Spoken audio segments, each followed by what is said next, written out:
purpose when we designed the FDG-PET clinical study was basically to try to do like a strategy to optimize the best treatment options for patients with HER2-positive early breast cancer. Indeed, we wanted to adapt the treatment for the patient needs in order to de-escalate treatment for the group of patients that could do that. So I think that was like a strategy to optimize the treatment for our patients.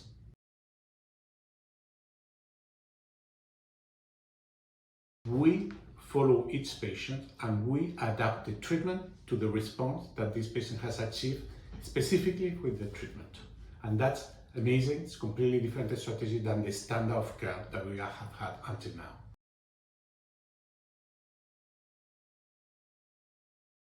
Because first, we do not know what the patient is going to receive. And second, we will know this depending on the response to the treatment the patient is receiving. So they start with the combination of Trastuzumab and Pertuzumab. We do not know if they will need chemotherapy or not, and depending on the response by PET, first of all, and afterwards, the response at the time of the surgery, they will receive or not chemotherapy. And I think, at least to the best of my knowledge, this is the first clinical trial design with this adaptive-based, strategy-based proposal.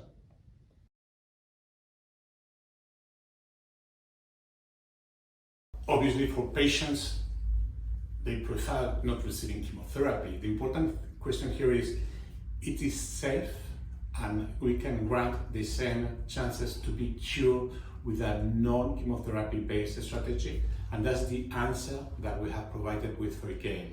It's safe.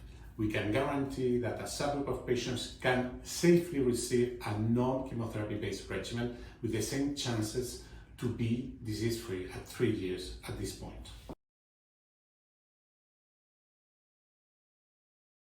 The first one is that in those patients who received treatment with Trastuzumab and Pertuzumab with or without endocrine therapy and achieved a response by PET, about 40%, almost 40% of them did have a pathological complete remission. And the second primary endpoint, which also was key, is that the invasive disease-free survival of the total group of patients was more than 95%, 95.4%, which met the primary objective. I would like to highlight two key more aspects. The first one is that for those patients who did never receive chemotherapy and were treated only with targeted agents, Trastuzumab and Pertuzumab, the invasive disease-free survival was 98.8%. Only one patient did have a local relapse, which is very good news that no metastases were observed in this patient population after 3 years. And the second key aspect is that toxicity profile, as expected, was much lower in those patients who did never receive chemotherapy.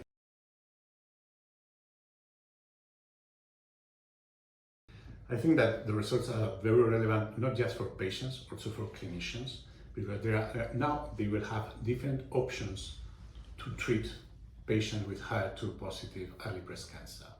There will be the standard approach of chemotherapy, but there will be an alternative approach that, by monitoring the response, doing a de-escalation strategy. Probably not for all patients, certainly not for the ones with the highest risk, the most developed tumors, the stage 3B, but for other tumors it's a very reasonable opportunity to increase quality of life, to reduce toxicities, and at the same time granting the same chances to be cured.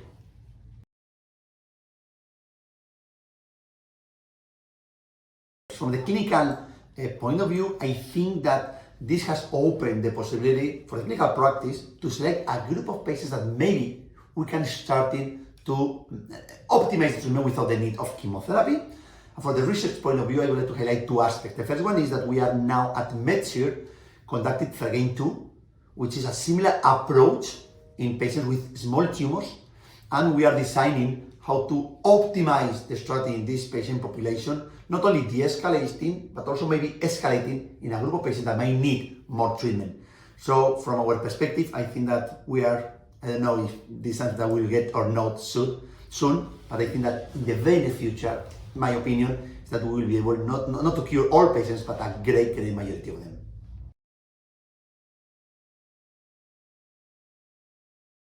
Clearly, this study makes a significant change, not just in the way how we treat patients, but also in the way how we design trials. Because this trial is very particular. It's not about comparing treatments, new treatments.